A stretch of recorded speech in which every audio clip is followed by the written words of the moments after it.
Hey, everybody. Welcome to our event today. We've got an amazing session with our Python instructor, Chris Brule, how to learn Python for data analysis. It's going to be really fun for anybody who's been thinking about trying to learn or take their Python skills to the next level. It's one of the most valuable and in-demand tools in data. So you guys are in for a real treat. Before I turn it over to Chris and have him get into Python for you, I want to talk a little bit about Open Campus, what you can expect. I've seen a lot of folks who are in here in some of the other sessions today, so that's awesome. We've got one more session today in our first day of data skills, which will be with Chris Dutton. There are reports that Chris might be showing up. As folks have heard, he's really under the weather, but there's a chance we will actually see Chris after this, Chris Dutton. If not, you'll have Enrique as a backup for data visualization. Tomorrow, we've got a packed day around data careers. We're starting off with Lauren and Annie, two recent data career transitioners. They've got an amazing perspective on breaking in, and they're going to help you with some of their best advice. Then we've got Dustin Schimek. He's got an incredibly comprehensive data jobs report. I think he does a better job of this than anybody else in our industry at looking at the different trends in terms of what people are looking for, salary ranges, all sorts of stuff like that. So fantastic advice going to be coming out there. Then you'll have Enrique showing you how to build an amazing portfolio so that you can get noticed by employers. And then you'll have Chris closing out the day tomorrow with acing the data analyst interview. Always a great session. Then on Friday, you'll have Chris talking about some of the common paths within analytics for folks who are trying to figure out, like, am I going to be an analyst, a data scientist, a data engineer? We'll walk through sort of what those different flavors are like and who's a good fit for different ones and what you can expect in each of those career paths. Then we'll talk with Kristen, she's gonna walk through her pretty fun and inspiring journey. She's been an analyst, a data scientist, machine learning engineer. She runs her own data business now. She's an author. She's a speaker. So she's just super fun and inspiring. I think you guys are gonna love that. She can give a ton of different perspectives. Then we've got Alice, who is going to walk you through over 400, not really all 400 of them, but some of her best lessons from 400 different data science projects from folks she's helped as a university professor. She's also our newest instructor, helping Chris Brule on the Python and data science side. And then I'll close out the week with a step-by-step guide to launching your data career. We'll give you this great checklist that you can follow so you have your own roadmap. And we'll go deep on some of the topics that we aren't covering in the earlier sessions. So before turning it over to Chris, just the one thing I want to stress the most is this kicks off the first day of Open Campus Week, where we are making the entire Maven Analytics course library free for anybody. So make sure you take advantage of that. There's some great stuff here. We've never done this before. We've never made it free. So would love just... It would break my heart if we didn't have a lot of people taking advantage of it and learning. So please, we'd love to see some amazing numbers of people who are taking advantage of the offer for free. That would be like the best outcome for this. And hopefully it'll help you and you can apply the skills in your day-to-day. So to see more about that, go to mavenanalytics.io/open-campus. And I'll drop some links in the comments right after I drop off screen and let Chris do his thing. So with that, I'll turn it over to Chris, and he'll school you on some Python, one of the most in-demand and versatile skills in the data market. Hey, everybody. Yeah, I'm glad to be here. Thank you all for joining. And I see a lot of you have answered the poll I popped into the chat. And I'm glad to see that most of you guys are beginners and novices. This session is going to be basically a sampler platter of the different tools and techniques we can use within the Python ecosystem to perform data analysis tasks. And this session is going to move quick. I tried to stuff as much in there as I could to get you guys fired up about Python. And I'm going to do my best to get through that. But I'm glad to see, again, that most of, if you are an expert or advanced, you might find that you aren't seeing too much new stuff, but there might be a couple of cool bells and whistles that you weren't aware of as well. So we'll see. But let's go ahead and jump into quick slide presentation. I'm hoping to get through this in 5 to 10 minutes so we can get into the code. But I do want to introduce the general Python ecosystem and landscape so you have an awareness of kind of what Python looks like as a data tool. So let's go ahead and jump in. One sec.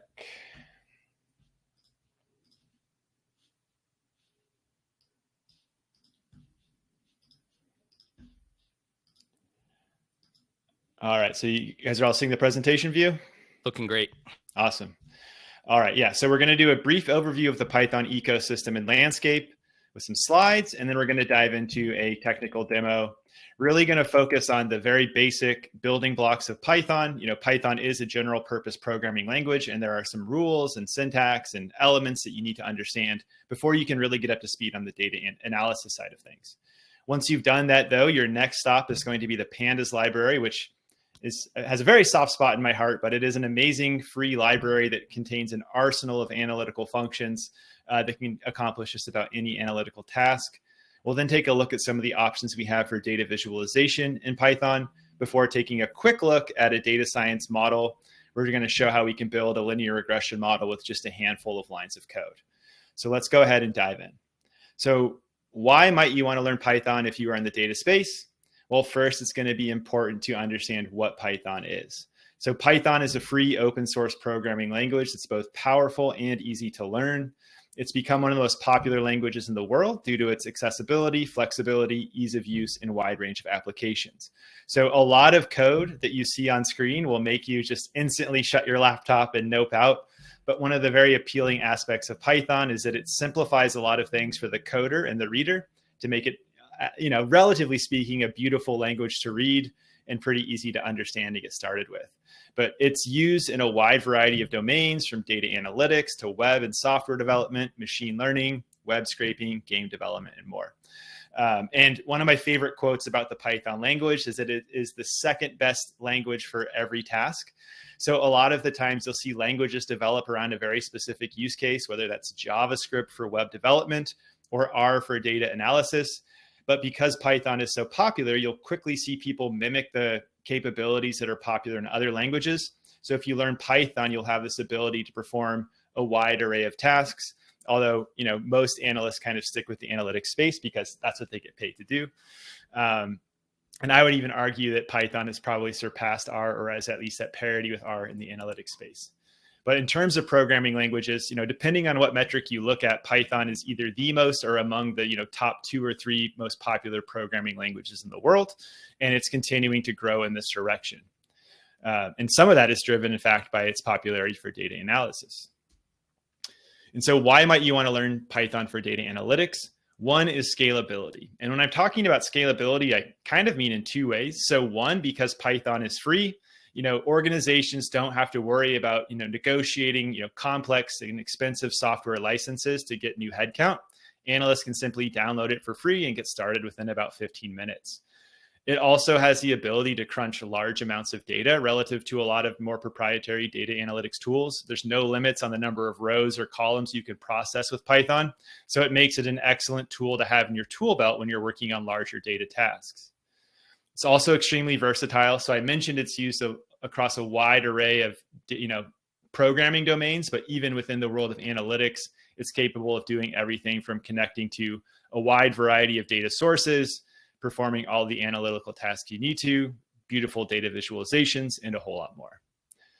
It also, because of its popularity, has an amazing community. And this is one of the things that will keep you on that learning path. It definitely has a little bit steeper learning curve than a lot of analytics tools. But if you ever get stuck or are trying to tackle a new topic in Python, odds are when you go to Google a question, you're going to find plenty of people who have asked and had answered those questions before. And in the age of ChatGPT, it's even easier because ChatGPT has scraped all of Stack Overflow and will often be able to write Python code for you or debug code that you've written on the fly. So it's a great time to be a coder.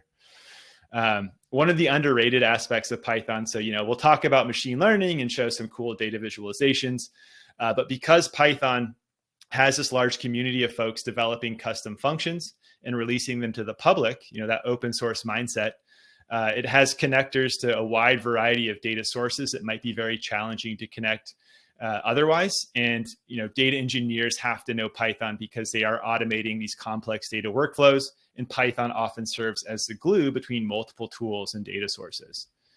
And finally, demand, right? If you want to position yourself in the analytics market, you might be proficient with a few tools. Learning Python is going to open more doors. In particular, Python is very in demand at tech companies. So Facebook and Google both write really nice Python packages for the public to use, and they expect that all of their analytical and data talent is performing their analysis in primarily Python. So if you want to ace the interview at Facebook or Google, it's a good idea to get a bit of Python under your belt. And all that said, I am a pretty big Python evangelist. Python works best in conjunction with other tools. And sometimes your requirements of your job are going to require that you be proficient in other tools as well. So if you're able to combine Python with something like SQL, we can pass SQL queries into databases via Python, but we still need to be able to write the SQL code to extract and query that data. When I was working as a data scientist on the job, our organization did all of their presentations in PowerPoint, and leadership wanted the data that was on visualizations to be accompanying those PowerPoint presentations. So, you can access that data. So I would often export my analyses into Excel, make my data visualizations there, and then those visualizations go into PowerPoint. So again, you're still going to need to be a multi-tool player, but anytime you're in a pinch, Python can often help solve those problems.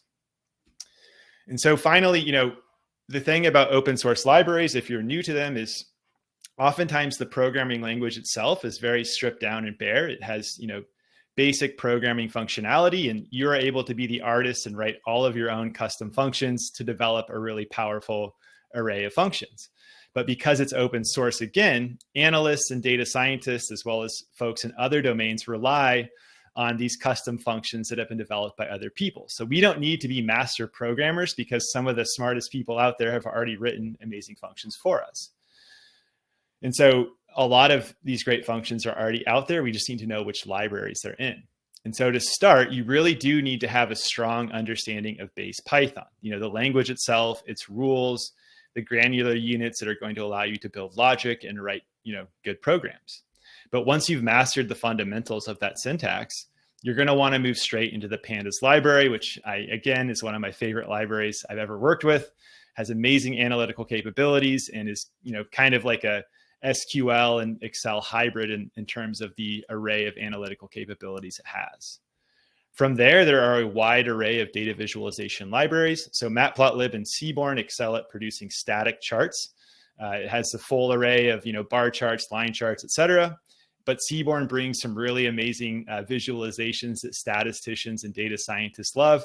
We can produce grids of 30 charts with a single line of code to really dive into exploring our data. And Plotly brings interactivity into the mix and allows us to deploy web-based dashboards ourselves. And I'll show you an example of that as well.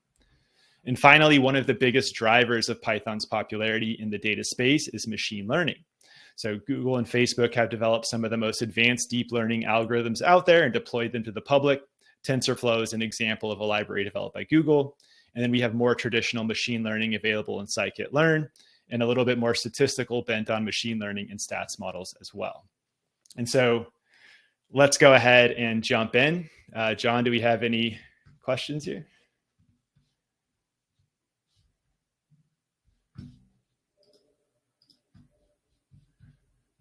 Hey, yeah, Chris, there's a couple of questions if you feel up for it in the questions tab. Let's see. How would you compare the analytical capabilities of SQL and Python with Pandas? Are they more efficient? Yeah, so I would say that in general, as a data scientist, I want to do most of my hardcore data processing within a database itself. So a lot of Python either lives on a cloud-based AWS instance or your local machine, right? You can obviously create more complex setups, but if your data is living in a database servers are optimized to perform a lot of those analytical tasks, aggregations, etc. And so as much as possible, I suggest to students that they perform what data processing they can within the database itself, as opposed to pulling through a lot of data, right? You're going to have to pass from one system to another, which is going to be a bottleneck. But I would say where Python complements SQL very well is that if you want a lot of Excel type functions that, like percentile, and I know there are capabilities in SQL to do, certain things. The one I mentioned is a really bad example because you can't do that. But there are a lot of, analytical bells and whistles that, SQL doesn't have. It's a relatively bare language, which makes it amazing in a lot of ways. But if you want to do some more advanced data manipulation, that to me at least is easier to do in Python. Awesome. Another question: as an open source, can the use of Python run into IT security obstacles, especially in older organizations? And is there anything specifically you think they should consider in those situations? Yeah, for sure. I'm fortunate to have been more of a data consumer than a data steward. So I haven't had to consider the security aspects of things as much, but I know that a lot of the times we're accessing data in secure SQL databases, the key is getting permission to port into those via Python. And if you talk to most folks who are manning the IT stack, they are always excited when people are able to bring open source solutions to the table. So oftentimes it is a conversation with IT, but generally speaking, it isn't too much of a challenge there. You're going to get your user key and password, just like you would if you're accessing your database within, SQL Workbench. So if you have that same authorization, it's not too much of a hurdle. And the fundamental difference between R and Python, I just saw that come up, great question, is really R was developed by data scientists and analysts and statisticians for statisticians. Whereas Python was developed as a programming language first and then had an analytical ecosystem developed around it. So in my introduction, I sort of mentioned that for a while, R would be the place where all of these, cutting edge machine learning algorithms would get implemented. And then Python would be a little bit behind. But as of now, you'll see that they're basically in lockstep in terms of capabilities. But the primary advantage of Python, in my perspective, is that because it's more general purpose, it plays more nicely with other tasks and use cases. So if you want to, deploy web applications, you can deploy Python web apps in, websites that were coded in Python. Whereas R, nobody's going to code a website in R unless they are a little bit of a sadist. And so that's one of the big differences there. So let's go ahead and dive into our notebook. Can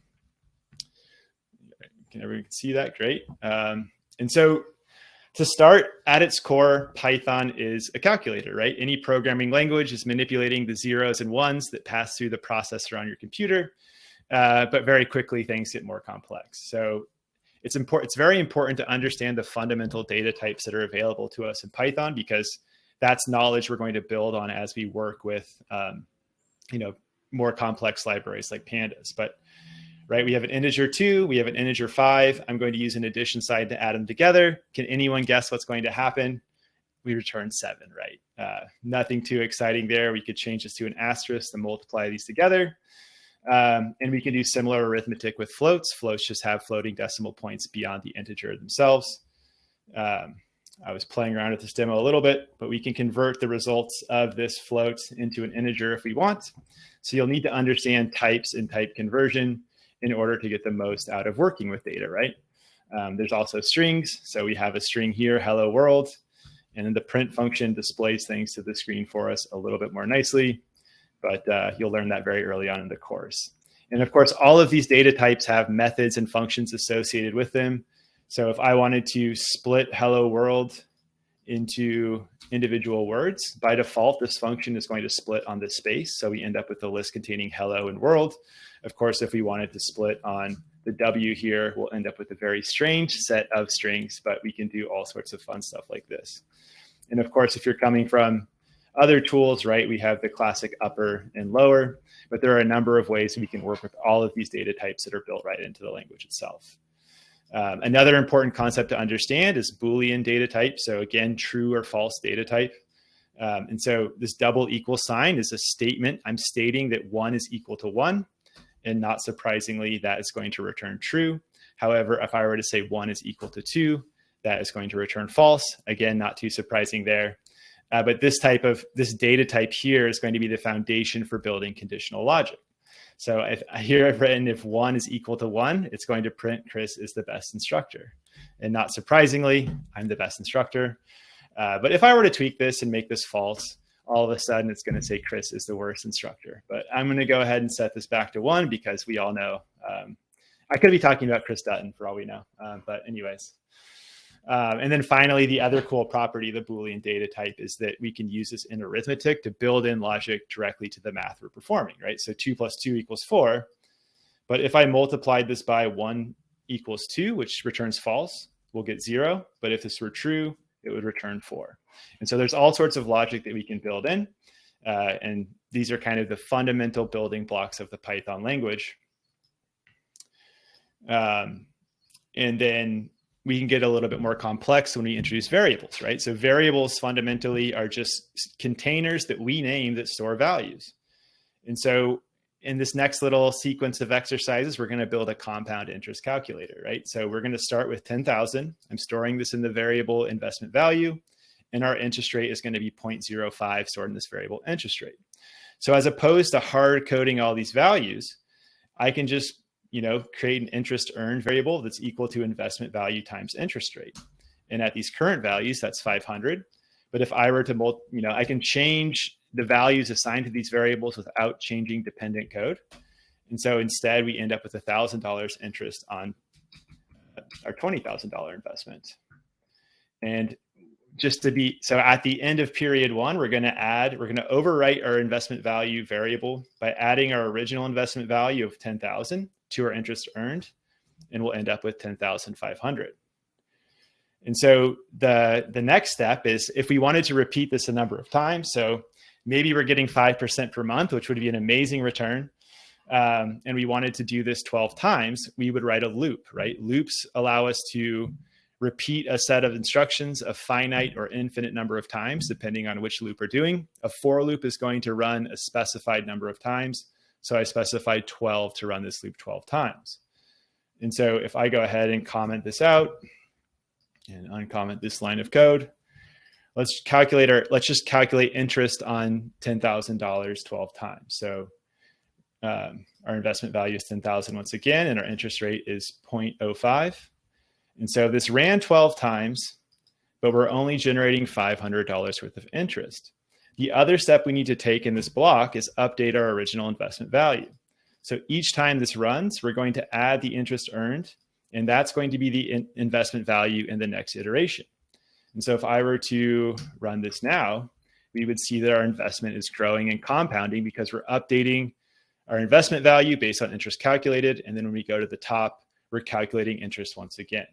And so when we do this, we can see that we have about a $17,900 at the end of our 12-month period. And oftentimes what we're going to do is writing print statements within our loops can help us debug our code. But once we're done, we're just going to print out a single value there. And that's, we can retrieve that, or maybe you're going to, sell your significant other on some crazy investment that's going to generate you all that income. But one final step with this type of operation is if you think you're going to be using a block of code that you've written on a regular basis, you can turn that into a custom function quite easily. And so as opposed to always fixing your initial investment at 10,000 and your interest rate at 5%, maybe you want to tackle another problem with different parameters. Maybe you want to run it a different length of time. That's where we can use the power of variables and allow users to specify what they want those variables to be. And so we're defining a function called investment calculator, and it's going to take in 3 values: our initial investment value, the interest rate, and the number of time periods we want to run. And the only difference between this block of code up here is that I've just made sure that all of my values that I want to change are now variables that the user can specify. So we have the same for loop here. The only difference is that now I specified, the user plugs in the time periods, and then we're going to return a rounded investment value. And so when I call my investment calculator function now, let's start with 10,000, 5%, and 12, our initial example. We get 17,958 returned. But of course, if we want to manipulate these values and get bigger returns. We can fudge the numbers however we want or tackle whatever task that we want here. And so roughly speaking, that is where my Python Foundations course ends. There's obviously a lot more to learn about each of these data types. But once you're able to write custom functions and work with that iteration concept and develop simple programs, that's a good turning point to where if you are focused on analytics, you can step off to Pandas.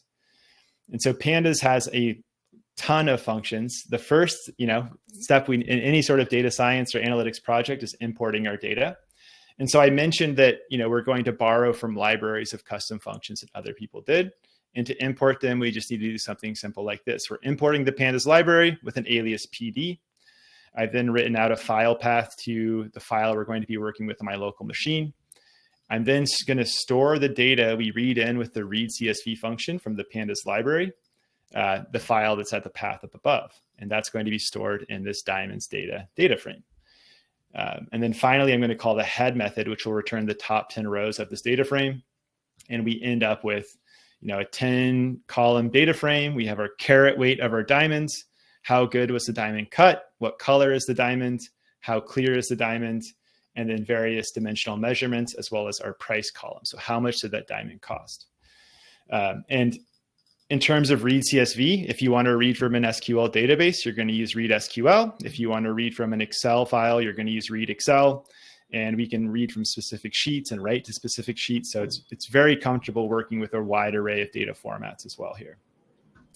And generally speaking, after we read in our data, we might want to do a little QA. And there are some amazing functions that can help summarize our data very quickly. And so this info method here, we just call this on our data frame, tells us how many rows are in our data. So we have about 54,000 rows. We have 10 columns. We also get the information on missing values very quickly. So we have 53,940 non-null values and 53,943 rows. That means there are no values in this column or any columns in this data set. A lot of the times when we read in data, we might also realize that it's been read in as the wrong type. And this info method tells us what the type is. So is it a float? Is it an object, which is another term for text in Python, as well as other things, but that's complicated. I won't get into it. But oftentimes text is read in as an object data type, integers, etc. And we can see how much memory this is using, which is an important consideration when we have, data sets that are in the millions of rows. And then finally, we have the describe method, which will calculate all of the summaries, a lot of the important summary statistics on a data frame, all of its numeric columns by default. And so very quickly, we can see the number of non-null values once again, the average of the column, standard deviation in various percentiles. So our minimum, maximum, 50th percentile or medium, as well as our quartiles. And so when I'm exploring a data set, this is one of the first things that I run. And oftentimes as part of the QA process, I'm looking at the minimum and maximum to make sure that those values make sense, right? If I see extremely large or nonsensical value, that's a good sign that I am probably going to need to do some data cleaning. But I can also do include equals all here. So a lot of these functions and methods have specific extra options that we'll learn all about in the Pandas course that give us a little bit more capability. And so doing include equals all will also give me information on my text data types. So for example, the unique category, there are 5 unique values of cut, 7 unique values of color, 8 unique values of clarity. It gives us the most common category and then the counts for those categories. So our most common value of cut was ideal with 21,500 rows. And so once we've summarized our data, we might want to move on to calculating more specific metrics. And to access a single column in our data frame, there are 2 different notations. I prefer bracket notation, but specifying diamonds data equals price is going to return just our price column. And if I wanted to calculate the average of just this column, I just use the mean method on that column, so dot mean, and we end up with the same value that we saw in describe. And maybe I want to create a column or look at the ratio of a diamond's price to the column's mean. We can use our classic Python arithmetic operators to perform inter-column operations. So I could divide this by a single value. And so we could see that the first diamond in our data set was 8% of the mean price, and the last one was 70% of the mean price. And if I get rid of, and if I were to get rid of this, I would be dividing a column by a column, in this case, the same column by itself, which yields 1 for all rows. Not very exciting. But let's go ahead and take a look at column creation. So one variable of interest that might help us adjust for size and understand how valuable or how much quality is in a diamond is dividing our price column by our carat column, which will yield price per carat. And so to create a new column, we're going to reference a column that doesn't exist and just specify we want this to be equal to our price column divided by our carat column. And then when we take a look at the head of our data frame now, we've added a price per carat column to our data frame quite easily. And so it's really simple once you know the basics. We need to know our arithmetic operators and how to assign variables from base Python, but otherwise this Pandas world is almost self-contained. On the categorical front, if I wanted to look at the values for all of my categorical variables, I could use the value counts method. So again, we saw that our top cut value was ideal with 21,000, but this will also display our other counts as well. But a lot of the times these raw counts aren't super helpful. I want to understand this in terms of percentage so I can compare this to other data sets I might have or just my own intuition. So if we specify options like normalize equal true, we get the percentage that each cut occurred as opposed to that raw count. And then finally, filtering is pretty easy within Pandas as well. My favorite method is usually the query method. So if I wanted to take a look, hey, maybe diamonds with the color E have a different distribution of cut. The first thing I'm going to do is query my data frame down to where color equals E, and then I'm going to do the value counts method afterwards. So we're chaining these operations together, but a single expression generates the percentage of type E, and it's really not that much different. I wish I had a cooler insight for you, but in terms of adding conditions here, if I wanted to do price is less than 10,000, SQL folks will love this function in particular. We're now looking at the distribution of a diamond's cut for prices under 10,000 and with the color E. So that is how we can summarize data frame columns pretty easily. In terms of aggregation, again, SQL folks will love this, but we're going to group our data frame by the cut variable, and we're going to calculate the mean of price for each value of cut. And so, for example, one of the interesting things you'll see here, and there's some confounding factors that maybe perhaps visualization could help us parse out, is that our fair diamonds, which is the worst quality of cut, have the highest price. And so why might that be? Well, there might be a difference in average size. So big diamonds tend to sell for more, and these quality factors might not impact that as much. But we're grouping our data by our cut variable and calculating the mean of price by cut. And this group by logic is extensible to multiple columns. So if I wanted to group by cut and color, and then I wanted to generate multiple summary metrics, I'm going to use the ag method in conjunction with group by. So I'm going to calculate the mean of price and the median of carat. And again, there are a host of these analytical functions, but this will generate the mean of price and carat for all combinations of cut and color. And so one thing that we can see is that our fair diamonds tend to hover around 1 carat, while our ideal diamonds tend to be much lower, around 0.5 or 0.3 carats. So we can start parsing out that why are fair diamonds worth more than what are supposedly higher quality diamonds? And it's because a lot of the times they're almost twice as large. And then this is a special for Excel folks, but this is a very long table because we are looking at every combination of cut and color. So what if we could make color the columns of our data frame more like a traditional pivot table? Well, there's a function for that, and it's called pivot table. So we're going to call the pivot table method on our diamonds data frame. Index, or the rows of our pivot table, are going to be the cut column. The columns are going to be each value for color.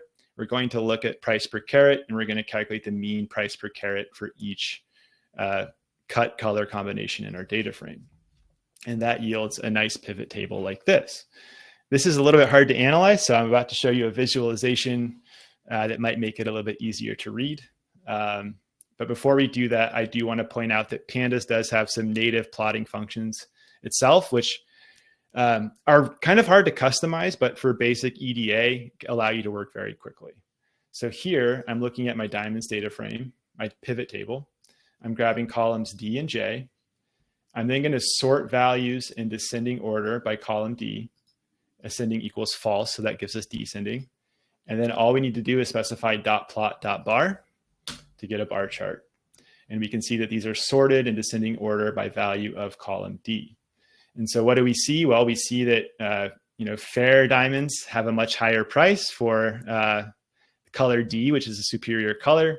And we see that for the most part, this pattern persists across. We might need to dig into premium, where our worse quality. But again, there's that size variable that's lurking under the surface there. And so I mentioned that I wanted to make this pivot table a little bit easier to analyze. And that's where I would turn to the Seaborn library. So it's actually possible to style data frames just using some scripts, but the heat map function from Seaborn is far superior. All we need to do is pass in our data frame. So diamonds pivot, and then I'm specifying I want a red, yellow, green color scale.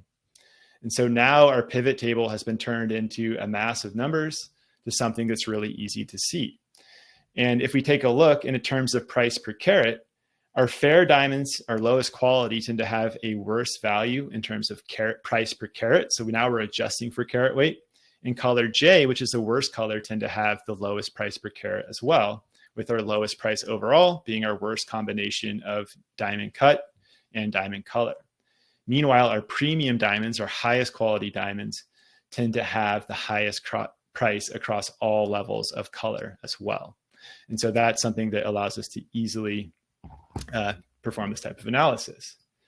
And if you want to get a little bit more statistical, we have box plots. So here we're looking at a box plot. Again, we're just passing in our data set name, as well as what we want to be an X. We could make this Y as well, make it vertical if we wanted to. So pretty easy to flip X and Y. But if we wanted to break this out by our cut variable, all we need to do is specify Y equals cut. And now we'll end up with a box plot for each value of our categorical variable. So these functions are really designed with the analyst in mind, and Seaborn makes it very easy to create some pretty powerful and granular plots quickly. A cousin to the histogram is the KDE plot.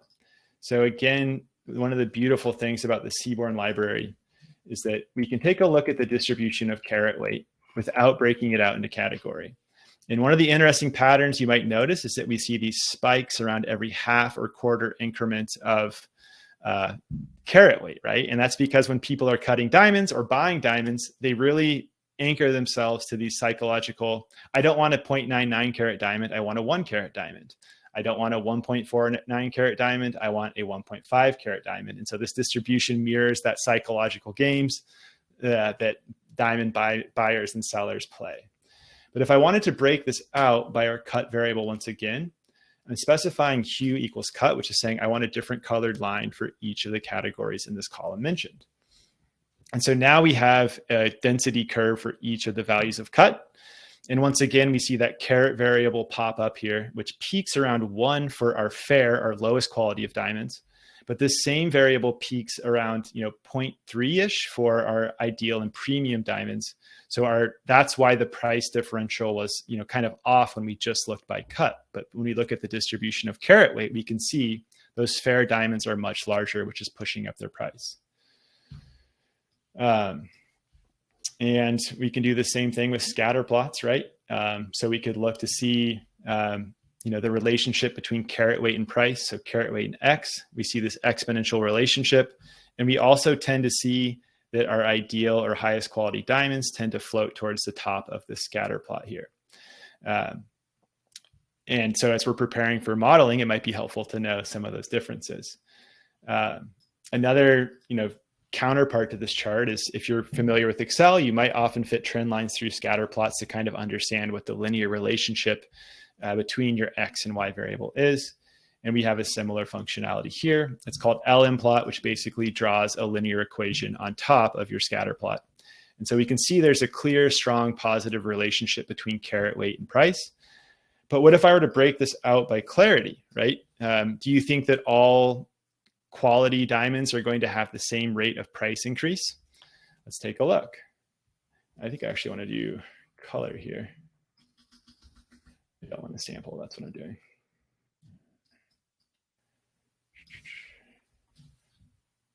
Let's do this again. And there we go. And so one thing that we see is that IF means internally flawless in terms of clarity. So this is a perfect diamond even under a microscope.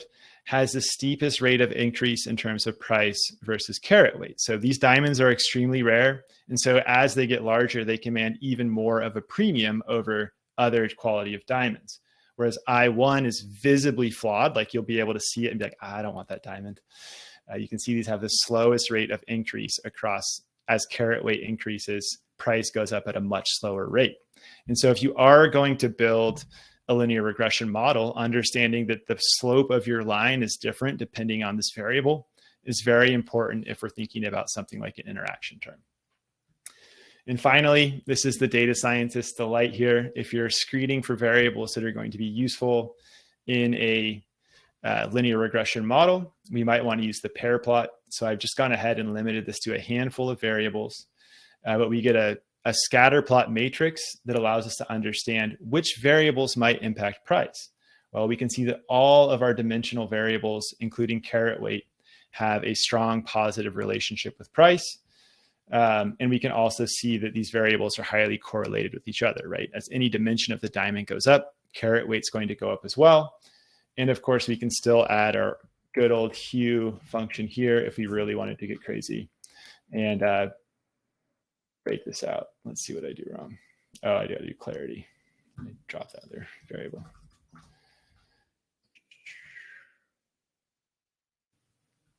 And you'll notice now we can, clearly see if there are any different patterns for different categories. We get the sense for their distributions in our diagonal and these just general relationships between X and Y broken out by category.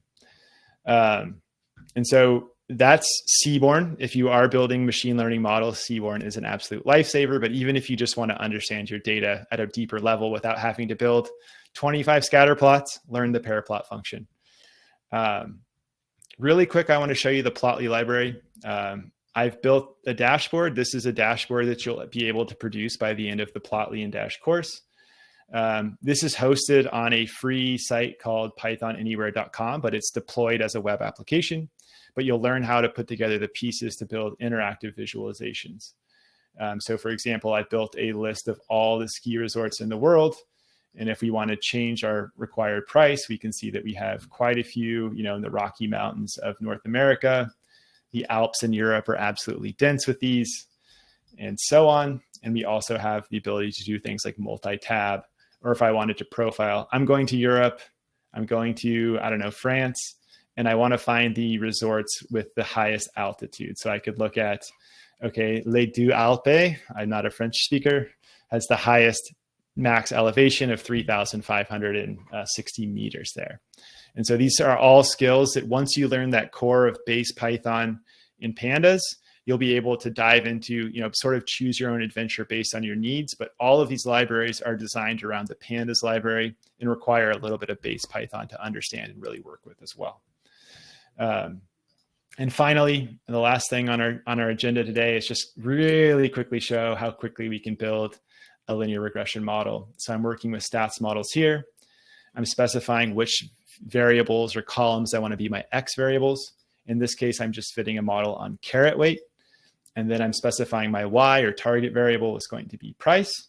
We're fitting an OLS or linear regression model with Y as our target, X as our features, fitting this model, and then we can generate a nice model summary output.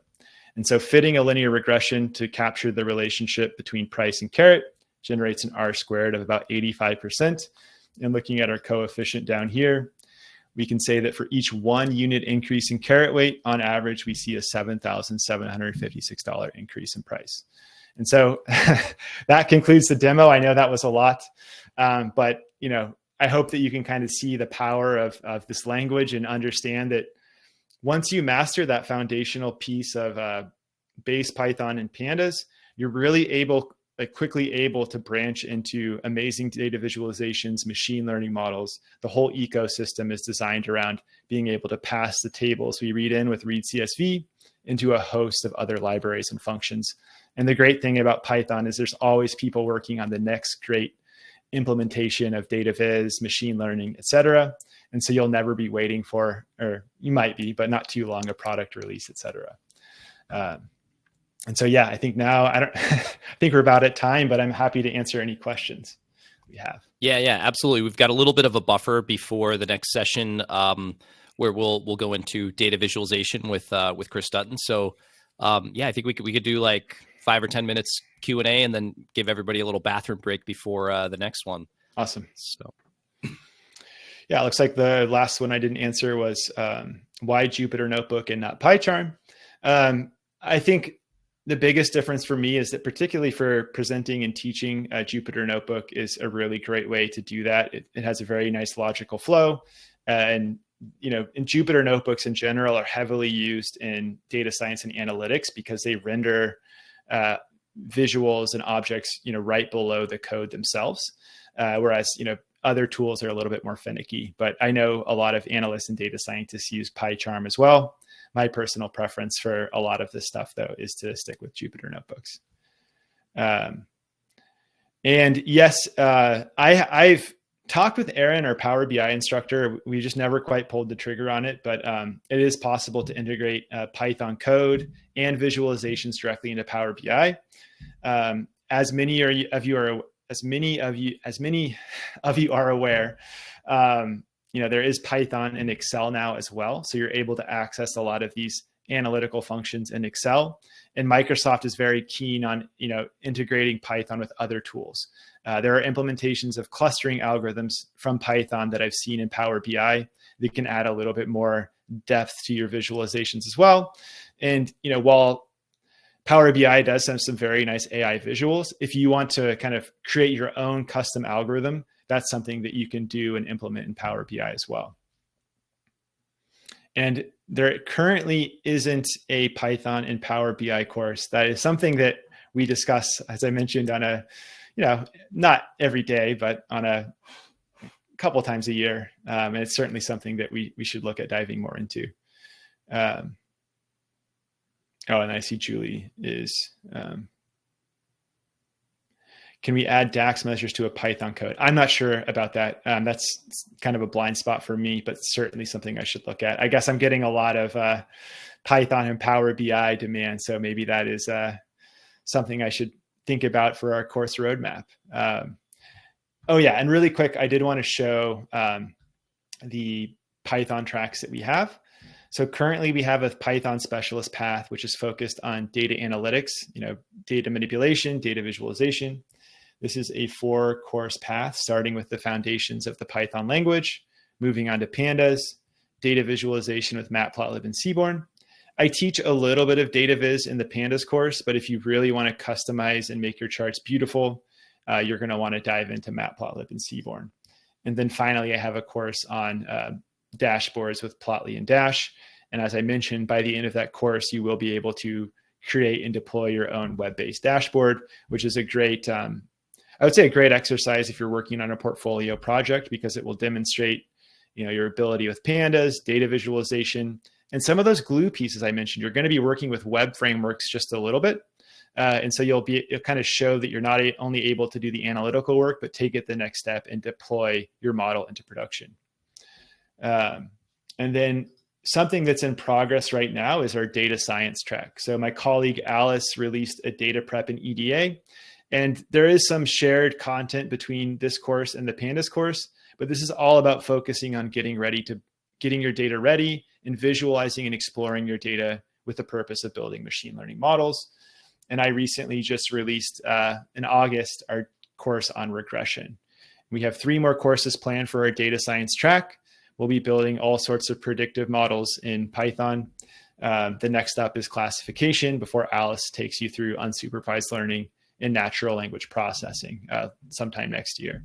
So there's a lot going on in the Python world. Looks like we have a few. Yes, I absolutely 100% recommend taking the Pandas course before jumping into our data science track. The idea here is that we want to get you proficient with all of the data manipulation tasks that you need to perform for the purpose of machine learning, as well as just being able to get your data into the state. Again, we cover, Alice covers a lot of the topics that are specific to machine learning, but general data manipulation, aggregation are all covered in depth in Pandas, and that will set you up very nicely. You will probably be a lot slower if you haven't taken the Pandas course if you're trying to tackle machine learning. So I would certainly recommend starting with Pandas. I think I got time for one or two more.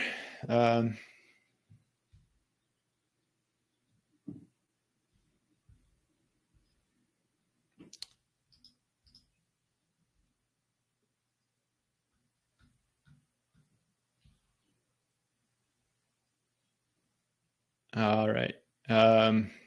Anything else, John? No, this is great. Really, really awesome session. I can't imagine anybody not being excited about Python after seeing all of the things that it can do in pretty short order too. You did amazing job covering so much territory. So yeah, again, a lot. everybody, I probably am sounding like a broken record to people like Leandro who've been on all the sessions, but every course that Maven Analytics offers is free for the next week. We've never done this before, so please, please, please get in there and just go to town and learn as much as you can. I have a feeling that when we look at the data after seeing this session, I think Python might be the most popular. We'll see. Chris really rocked this one, so that'll be really interesting to see where you guys go to during this week. But again, go to mavenanalytics.io/open-campus. That's a great place to just kind of learn more. You'll also be able to see all of the sessions that we have. And yes, Christy, all of the sessions are going to be on demand. You should be able to see them. Let me grab that link real quick. And then, yeah, Livestorm, Maven Analytics. Sorry, guys, 1 second. Make sure. Yeah, perfect. And so here, Christy, at that link, all of the sessions that we have, you can register for all the upcoming ones, and then you can see all of the on-demand sessions as well. So if you don't see anything on there, sometimes it takes a little while for the video to process. So like this Python one will not show up probably 10 or 15 minutes, but it will get to that page and you'll be able to watch it. So. Awesome. Thanks, everybody. Thanks, Chris. Take a quick bathroom coffee break and hope that we'll see you 8 minutes from now for our final session of the day with our founder, Chris Dutton, talking about data visualization pro tips. Hope to see everybody there. See everybody. Thank you.